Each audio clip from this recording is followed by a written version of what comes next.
Good morning guys. तर मी आहे मयुरी आणि मी करते 30 डेज इंटरमिटंट फास्टिंग. आज आहे दिवस 24वा आणि आजचं माझं हे वजन आलेलं आहे. आणि त्यानंतर आज काल ॲक्च्युली मला झोपायला भरपूर लेट झाला होता. झोपायला गेली मी 10 वाजता, पण थोडंसं घरचं काम निघालं त्यामुळे 12 वाजले मला झोपायला. त्यामुळे आज मी एक्सरसाइज नाही केली आहे. उठल्यानंतर मी नॉर्मली गरम पाणी रोजच्याप्रमाणे पियाली आहे.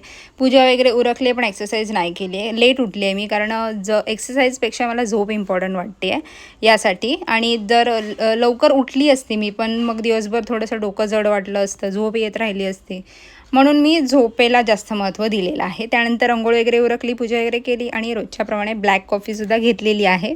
आता आज मी लेट उठली आहे म्हणून जेवणाची अर्धी तयारी तर झालीच होती मम्मीची. रोज 7:30पर्यंत मी किचनमध्ये जाते. आज मला 8, 8:15 असे जास्तच वाजले होते. त्यामुळे मी फक्त चपात्या केल्या, माझी दीड भाकरी बनवली आणि ऑमलेट टाकलं, एवढंच मी केलं आहे आज. आणि त्यानंतर मी माझा मील घेतलेला आहे. आज बुधवार होता, त्यामुळे मी आज नॉनव्हेज घेतलेलं आहे. ते म्हणजे कोळंबीचं कालवण बनवलं होतं मस्तपैकी, ते घेतलं आहे थोडंसं. त्यानंतर ऑमलेट घेतलेलं आहे, 2-2.5 म्हणजे 3 अंड्याचं असं असेल. भाकरी घेतलेली आहे ज्वारीची 1 आणि थोडीशी छोटी. त्यानंतर थोडीशी भाजीसुद्धा बनवली होती, ती घेतली आहे. काकडी घेतली आहे आणि चणे शेंगदाणे असं. मी माझा फास्ट आहे तो 12 वाजता ब्रेक करते, सीड्स आणि असे चणे शेंगदाणे खाऊन. आणि 2 वाजता मी माझा हा मील आहे तो घेते. आणि त्यानंतर मग पुन्हा एकदा संध्याकाळी 4-5 वाजता मी हे चणे शेंगदाणे खाते. बस एवढंच खाते मी.